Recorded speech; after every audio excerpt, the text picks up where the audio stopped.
Welcome to the Prayer in Unity service this evening, and thank you for joining our time of prayer and reflection.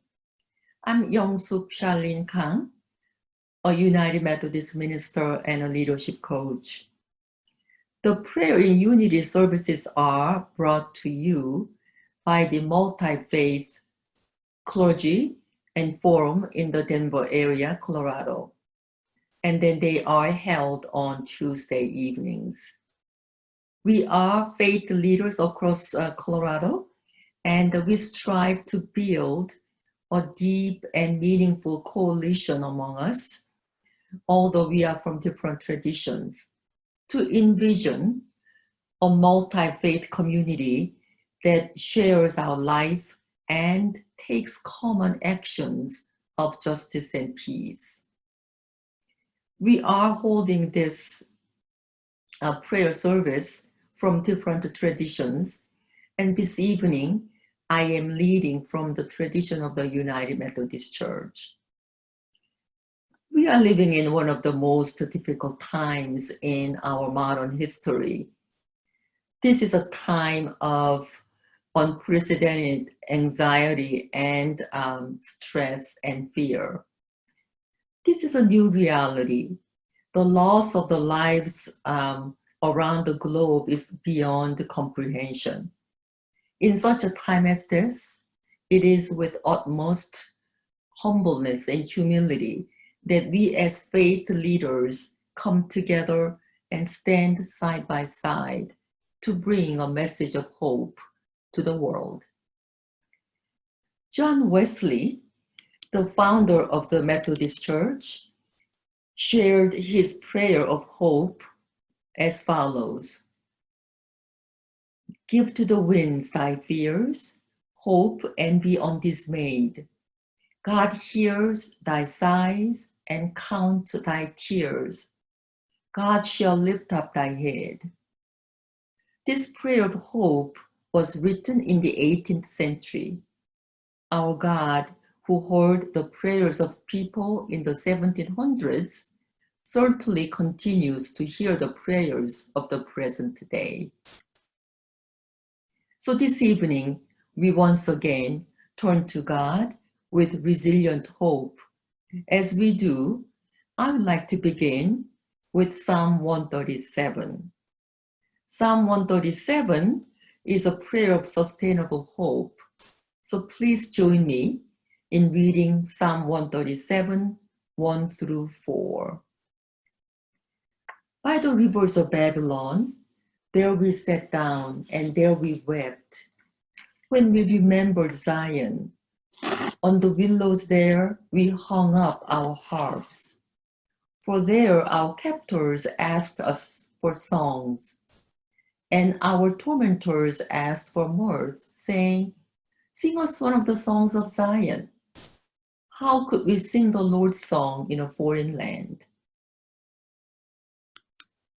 According to Walter Brueggemann, a theologian of Old Testament, Psalm 137 is a psalm for the long haul.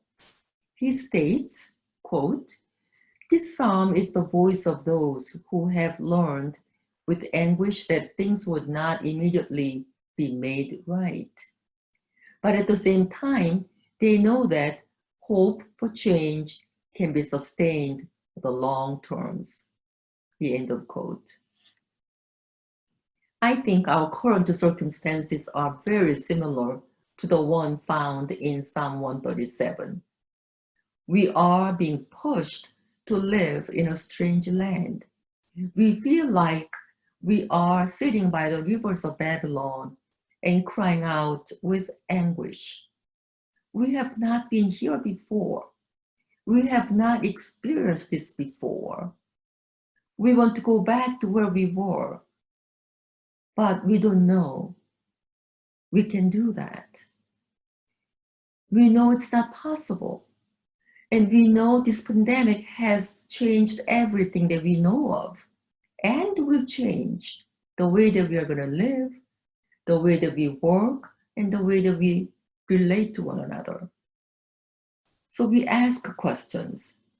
How long, O Lord? How long, O God? Indeed, we live in a strange land. So how do we sing a song in a strange land when we know that things are not immediately going to be righted? So how do we find hope when we don't see the end of it? But we, people of faith, we hear the good news. The author of Psalm 137 tells us that we have hope for change. It is a long haul, but it is a sustainable hope. It is not going to come easily, but it will surely come. But hope will come only when we do our parts and when we trust in God, when we care for one another. It is a resilient hope. You know what? Human history tells us that humanity has the capacity to hope such a resilient hope. Friends, recently I heard a podcast interview with Rebecca Solnit, author of the book Hope in the Dark. I agree with her following observation. Quote, when all the ordinary divides and patterns are shattered, people step up to become their brothers and sisters' keepers. And that purposefulness and connectedness bring joy and hope even amidst death, chaos, fear, and loss. She takes Dorothy Day as an example. Dorothy Day, a social activist, was in Oakland when the 1906 San Francisco earthquake occurred. The earthquake killed 3,000 people then and destroyed the center of the city of San Francisco and shattered hundreds-mile stretch. Dorothy Day was 80 years old then.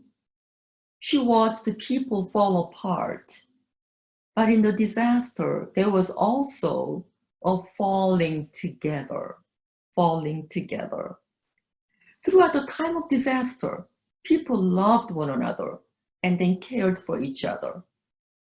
She saw that people were capable of love and care, and that all along they knew how to care for each other.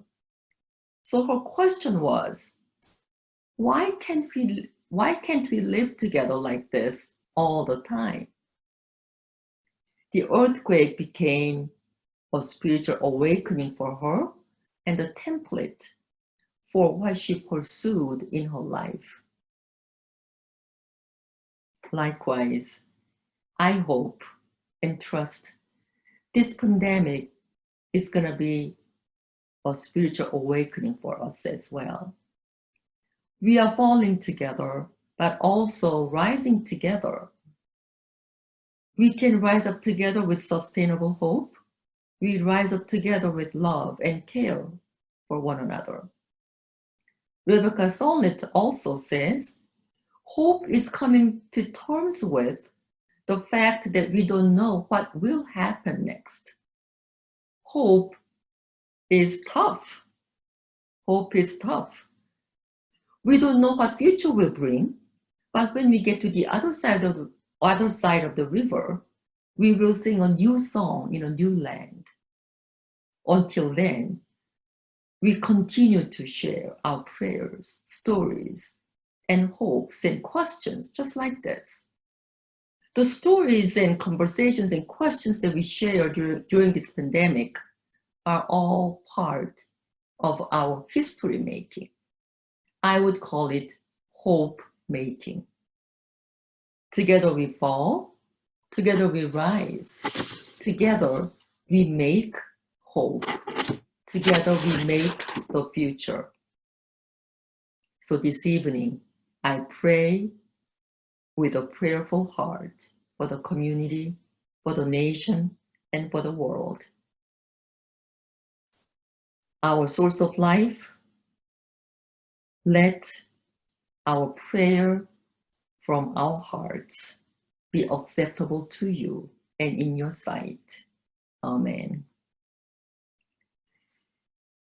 If you are looking for an opportunity to share your resources, I invite you to donate to the Multicultural Mosaic Foundation's Immigration and Refugee Fund.